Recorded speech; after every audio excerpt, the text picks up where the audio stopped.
Joining me now in studio's reaction to all of this is New York gubernatorial candidate Rick Lazio, former White House press secretary, Fox News contributor Dana Perino. One-term president?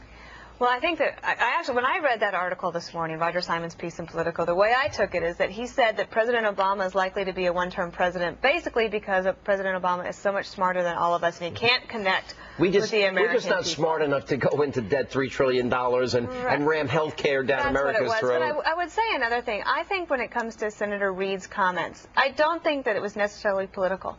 I think he really believes it. No, I disagree. I think that that's where a lot of Americans are. I do. You know what? If he were not in an election campaign right now, I guarantee you he would stand by the president. I've been told that Rombo Deadfish spent the entire weekend, the last 3 to 4 days, calling Democrats, begging them not to go out publicly against the president. Well, they should have thought about that Friday afternoon before he gave his speech.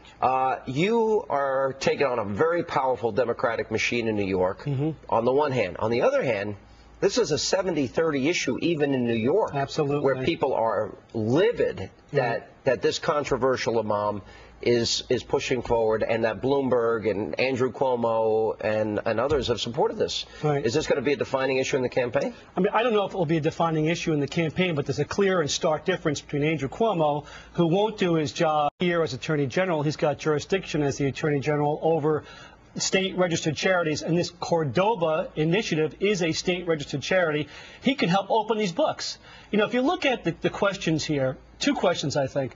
If you take them at face value, this imam at face value who says that this is about healing divisions, why would you want to have a mosque at ground zero when you know it's opening the wounds of the families of the victims of 9/11 that are still feeling this pain as if it was yesterday? And number 2, why won't you open up the books? There's a certain defiance about this that people ought to be worried about. I want to open up those books, but I also want to, we have been looking into the background of the imam. Right. You know, Faisal Abdul Rayouf is a very controversial figure. 19 days after 9/11, he said we were an accessory to what happened. 19 days after 9/11, he said Osama bin Laden was made in the USA. Right. He would not condemn the terror group Hamas. And that passes as a moderate these days, according to some people. According to the State Department. So where's the outrage with those remarks? Where's the outrage about that from the people who are trying to demonize those of us? I mean, for the last couple of months, I've tried to raise this issue, bring public attention to this issue.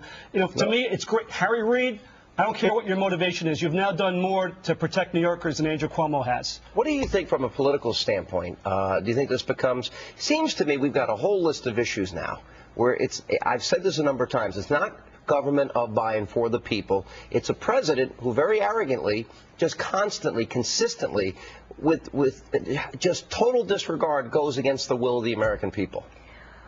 Well, I don't think this issue lasts for very long, because I don't think that the mosque will be built there, and I think that it will probably fade. And the real issue on most people's minds today is still going to be the economy and the unemployment rate.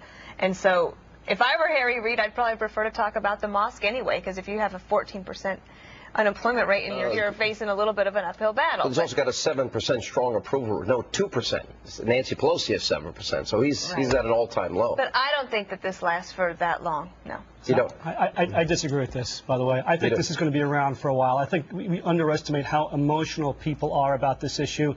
I don't know, maybe it's New York, because we're the epicenter of terrorist risk in New York. I don't think so. This is a countrywide issue. If the mosque isn't going to be built and they're not fighting anymore, then there's nothing to argue about. They're not saying they're not going to build this mosque. Every day they're defiant. They're saying they're going to build this mosque. And we're going to get into this in the next segment about Sharia law. Right. Where are liberals that this imam wants America to be Sharia compliant and wants Sharia courts in this country? Right. This is what this imam has said, this Imam Raouf.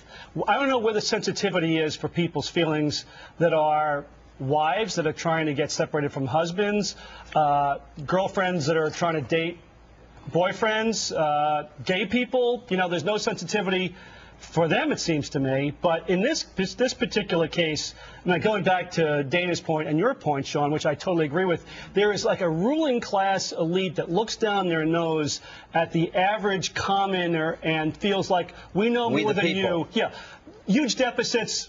We're smarter than you. Don't worry about it. Arizona immigration law, health care, mosque. You're too stupid to enter into the debate. And that's what some of these people effectively are saying to 70% of the people who don't want this Cordoba mosque. Give me the last word. I think that it's actually a little bit more personal than that. I think that people have wrestled with this issue. And their gut was that I don't want them to build a mosque there. It's not that I don't think they have the right to worship or right to build a mosque in the United States, but why do they have to build it there? I think that's where most people come down, and at the end of the day, it's not going to be built. All right, guys, good to see you both, and good luck in the campaign. Thank you, We'll Madam Chair. continue to follow.